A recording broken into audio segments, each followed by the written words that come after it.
ધોરણ 11 વિષય પેટી યોગ સ્વાસ્થ્ય અને શારીરિક શિક્ષણ એમાં પ્રકરણ 2 એકમ 2 છે યોગ મુદ્રા। યોગ મુદ્રાનો અભ્યાસ કરીએ એ પહેલા આંગળીઓના નામની ઓળખ મેળવી લઈએ। તો સામાન્ય રીતે આપણે આંગળી પહેલી આંગળી છે એને અંગૂઠો થંબ કહીએ છીએ, બીજી આંગળી છે એને ઇન્ડેક્સ ફિંગર એટલે કે તર્જની કહેવામાં આવે છે, ઇન્ડેક્સ ફિંગર। વચ્ચેની આંગળી છે એટલે એને મધ્યમા કહેવામાં આવે છે, મિડલ ફિંગર મધ્યમા। ત્યાર પછીની આંગળી છે એને કહેવામાં આવે છે અનામિકા, રિંગ ફિંગર, અને છેલ્લી આંગળી છે એને કહેવામાં આવે છે લિટલ ફિંગર, કનિષ્ઠિકા। તો હવે આપણે યોગ મુદ્રાઓનો અભ્યાસ એકમ 2 માં આગળ કરશું। યોગ અને સ્વાસ્થ્ય અને શારીરિક શિક્ષણમાં પહેલી જ વાર સચિત્ર ચિત્ર સાથે સમજૂતી આપતી આ શૈક્ષણિક એજ્યુકેશનલ ચેનલ RJ એજ્યુકેશન। જો તમને ગમે તો લાઈક, શેર અને સબસ્ક્રાઈબ કરજો। યોગ સાધના, આરાધના અને ઉપાસનામાંથી જેનો જન્મ થયો છે તે કયું વિજ્ઞાન છે? તો કે યોગ મુદ્રા। અહીં વિવિધ પ્રકારની યોગ મુદ્રાઓ છે એના ચિત્રો બતાવવામાં આવેલા છે। કયા કાળથી મુદ્રાશાસ્ત્ર પ્રચલિત છે? તો કે વેદ કાળથી મુદ્રાશાસ્ત્ર છે પ્રચલિત છે। આપણા શાસ્ત્રોમાં કેટલાથી વધુ મુદ્રાનો ઉલ્લેખ છે? તો કે 700 થી વધુ વિવિધ યોગ મુદ્રાઓનો ઉલ્લેખ આપણા શાસ્ત્રોમાં કરવામાં આવેલો છે। અરસપરસ અભિવાદન કરીએ ત્યારે હાથની આંગળીઓના ટેરવા ભેગા થાય છે ત્યારે ચોક્કસ આકૃતિ બને છે, તેને કઈ મુદ્રા કહે છે? તો કે તેને નમસ્કાર મુદ્રા કહેવામાં આવે છે। આ પણ એક પ્રકારની મુદ્રા છે જેને કહીએ છીએ નમસ્કાર મુદ્રા। કઈ કલામાં મુદ્રાનો ઉલ્લેખ થાય છે? તો કે નૃત્ય કલામાં પણ વિવિધ યોગ મુદ્રાઓનો ઉલ્લેખ થાય છે, એનો ઉપયોગ થાય છે। આસન જોડે શું કરવાથી શરીરમાં ઉર્જામાં વધારો થાય છે? તો કે આસન સાથે મુદ્રા કરવાથી આપણી ઉર્જામાં વધારો થાય છે। નાના બાળક કઈ અવસ્થા દરમિયાન કુદરતી રીતે મુદ્રા બને છે? તો કે હાથની આંગળી પકડે ત્યારે પણ એક પ્રકારની એ યોગ મુદ્રા બને છે। મુદ્રાનો પ્રભાવ શરીરના કયા અવયવ ઉપર પડે છે? તો કે અંતઃસ્ત્રાવ ઉપર મુદ્રાનો ની અસર પડે છે। અહીંયા આપણે અંતઃસ્ત્રાવ ગ્રંથિઓ છે એ ચિત્રમાં દર્શાવેલી છે, એના ઉપર પ્રભાવ પડે છે। આપણું શરીર કેટલા તત્વોનું બનેલું છે? 5 મહાનુભૂતનું આપણું શરીર બનેલું છે। આ 5 મહાનુભૂત છે કયા? આકાશ, પૃથ્વી, અગ્નિ, જલ અને વાયુ। આ 5 તત્વોનું આપણું શરીર બનેલું છે, માટે કહેવામાં આવે છે 5 મહાભૂત। આપણા શરીરમાં પ્રકૃતિના દોષો કેટલા છે?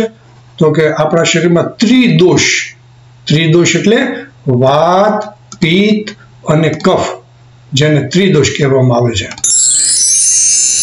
મુદ્રાઓનો પ્રારંભ કેટલા સમય હોવો જોઈએ? તો કે 10 મિનિટ મુદ્રાનો પ્રારંભિક સમય હોવો જોઈએ।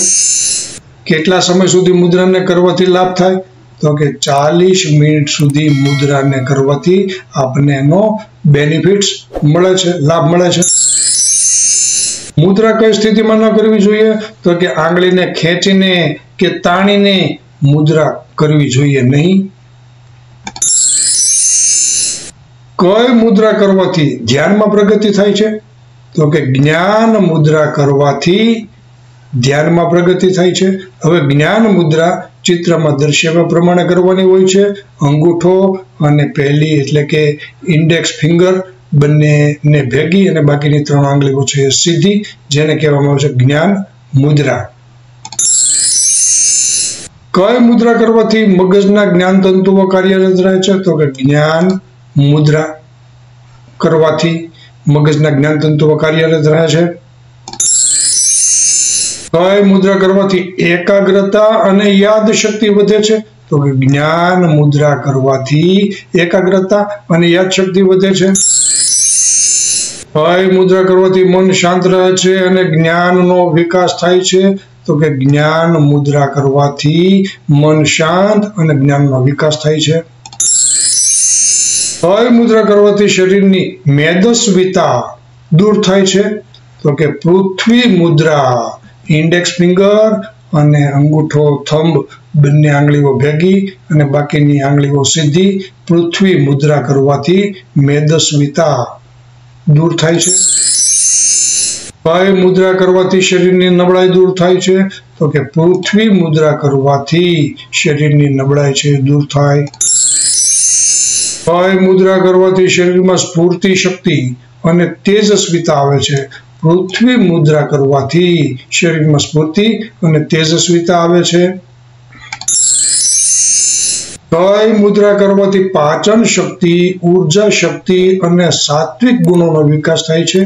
તો એ છે પૃથ્વી મુદ્રા, જેનાથી પાચન શક્તિ, ઉર્જા શક્તિ અને સાત્વિક ગુણોનો વિકાસ થાય છે. કઈ મુદ્રામાં કનિષ્ઠિકા અને અંગૂઠાનો ઉપયોગ થાય છે? તો કે વરુણ મુદ્રામાં કનિષ્ઠિકા અને અંગૂઠાનો ઉપયોગ થાય છે.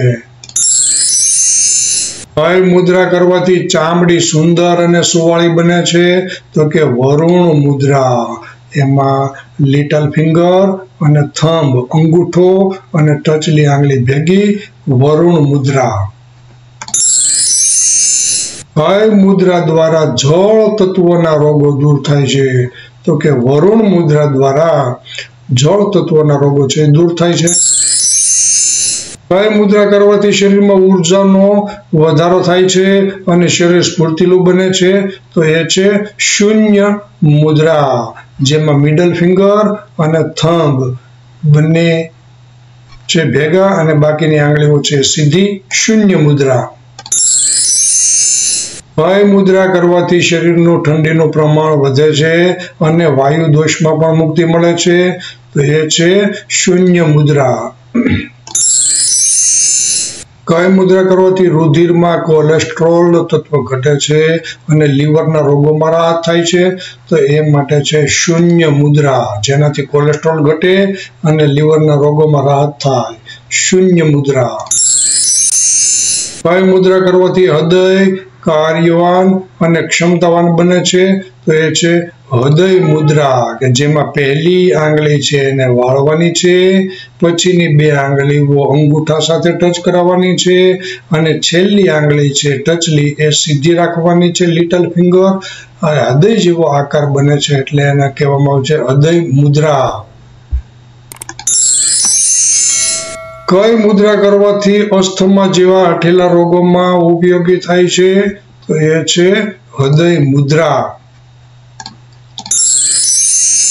કઈ મુદ્રા કરવાથી હૃદય, છાતી અને રક્ત સંબંધી રોગોમાં ખૂબ મોટી રાહત મળે છે? તો એ છે હૃદય મુદ્રા. તો વાલા વિદ્યાર્થી મિત્રો, ધોરણ 11 નું સચિત્ર ગુજરાતમાં પહેલી જ વાર આપણે આવો એક પ્રયોગ કર્યો છે યોગ, સ્વાસ્થ્ય અને શારીરિક શિક્ષણ માટે. તો આવા જ વિડીયો જોવા માટે લાઈક, શેર અને સબસ્ક્રાઈબ કરજો. ધન્યવાદ.